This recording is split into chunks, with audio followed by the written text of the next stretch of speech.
আরে জ্বালা জ্বালা ভাল থাকে না, ঠিক আছে? ট্যাটুয়া পাঠাম কেমন আকামার যে সমস্যা বিদেশের বাড়ি।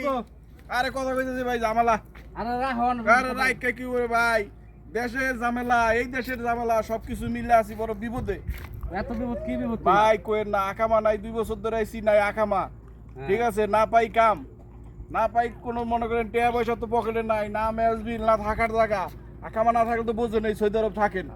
এত মানুষ কাজ করতেছে পয়সা কামাইতেছে তুমি কাজ করো না বাইরে আকামার তো বড় সমস্যা, আকামাই তো পাই নাই 2 বছর ধরে আইছি মনে করেন যে আকামা কপিলরে দিছি টেহা 2বার করে দোনোবারই টেহা খাইয়া লাইছে। এখন মনে করেন আকামা ছাড়া তো কই কাম নাই না, এটা তো বোঝেন।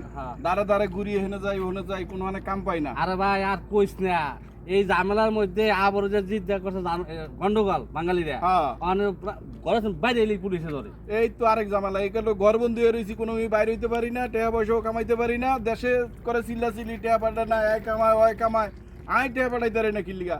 ওই ধারে সরকারে কয় বৈধ পথে টাকা পাঠাইতে, ব্যাংকে গেলে কাগজ চায়, কাগজ ছাড়া টাকা পাঠাত না, এই বাধ্য হয়ে হুন্ডুতে টাকা পাঠাইতে হয়। আরে ভাই কইও না, বিদেশে যে কি ঝামেলার মধ্যে আছি এত বাইতে বোঝে না। হ্যাঁ, বাইতেও বোঝে না, সরকারও বোঝে না, সরকারে চায় বৈধ রেমিটেন্স পাঠাইতে, ব্যাংকে গেলে পাঠাই না টাকা পাঠাইতে লিগা, হুন্ডিতে গেলে দেশের হয় ক্ষতি।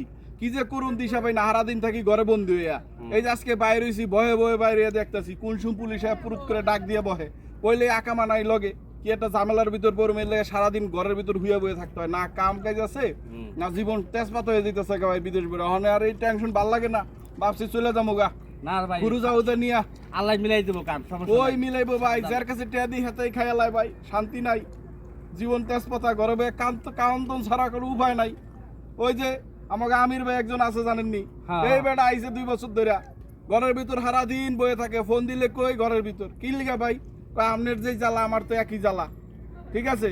আগামা ছাড়া যে 2 বন্ধু একটু দেখা করুম সেটারও সুযোগ নাই, দেখা করার সুযোগ নাই, দুঃখে কলজাটা হাড়ি হাড়ি যায়। আরে ভাই বুঝি তো অনেক কষ্ট সমস্যার মধ্যে আছো, বললে কি হবো ভাই? কাম দিয়েন একটা কাম কাজ, তো কাম কাজ ছোটখাটো হইলো, চেষ্টা করবো কামের দিকে তোমার ছোটখাটো হইলেও ভাই কাম দিয়েন, কাম দরকার বুঝছেন? 150 টাকাই দেনমেন করে আইছি বুঝছেন, জমি বন্ধক রাইখাইছি, আর এই জমি বন্ধকের টাকা তো মনে করেন যে দিতে হইবে, ওইটা তো সুদ বাড়ি যাইতেছে গা, বহুত টেনশনে আছি রে ভাই, টেনশনে রাত ভরে ঘুম হয় না, দিন ভরে ঘুমাই, দিনেও ঘুম হয় না, এত টেনশন আছে। হ্যাঁ, অবস্থাটা দেখেন না কি সুন্দর একটা মানুষ বিদেশ আইছিল। কালাই আর কি করবেন, আমরা তো কই তো, আমরা তো মনে করেন আকামা আছে, কাজ কাম করতে পারে না, আমি তো কাজ কাম করতে পারি না, ঘরবন্দি 27 মাস ধরে, 1 পয়সা কামাই নাই, ম্যাচ বিল মনে করেন দিতে জিন্দিগি শেষ, ঠিক আছে? মোবাইলে যে 5টা টাকা বড় ভাইও তো সুযোগ নাই, সিম নাই, সিম দিব কেডা? সিম উড়াই তো আকামা লাগে বুঝছেন, সিম না থাকার কারণে তো মনে করেন যে, আকামা না থাকার কারণে তো মনে করেন সিম উড়ান যাইতেছে না। তোমার এই ব্যবস্থা আইতে কইছে কেডা তোমার সাথে? আরে ভাই কোয়েন না, দালালে খপ্পরে পরে তো আইছি, দালালে তো যখন কইছে তখন তো কইছে যে এই যে ভিসা দিলাম মনে করেন যে পোশাক পরে খাড়াই থাকলে টেহা, আর এমন পোশাক পরে খাড়া থাকে পোশাকই তো পরতে পারি না, পোশাক ছাড়াই তো ঘরে দালালের খপ্পরে পড়ছো তুমি? আরে ভাই দালালের খপ্পরে পড়ে গেছি, জিন্দেগি তামা শেষ, একেবারে বাজা হয়ে গেছে ভাই, শান্তি নাই।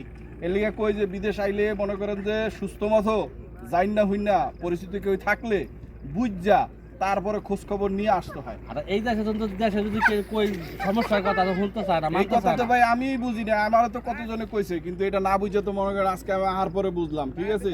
4-5 লাখ খরচ করলাম, এখন মনে করেন আমাকে আশেপাশে যারা আছে হেরা আইছে 3 লাখ টাকা দা, 2 লাখ টাকা দা ইন্ডিয়ানরা, কিন্তু আমাকে আইতে কি 5 লাখ টাকা খরচ দিচ্ছে বুঝছেন? কিন্তু এই 5 লাখ কবে উঠাম, কবে দেশে যাবো, কবে বিয়া শাদী করুম দেশে যায়, জীবন শেষ, এটা তো একটা কথা। হ্যাঁ, তেজপাতা ভাই।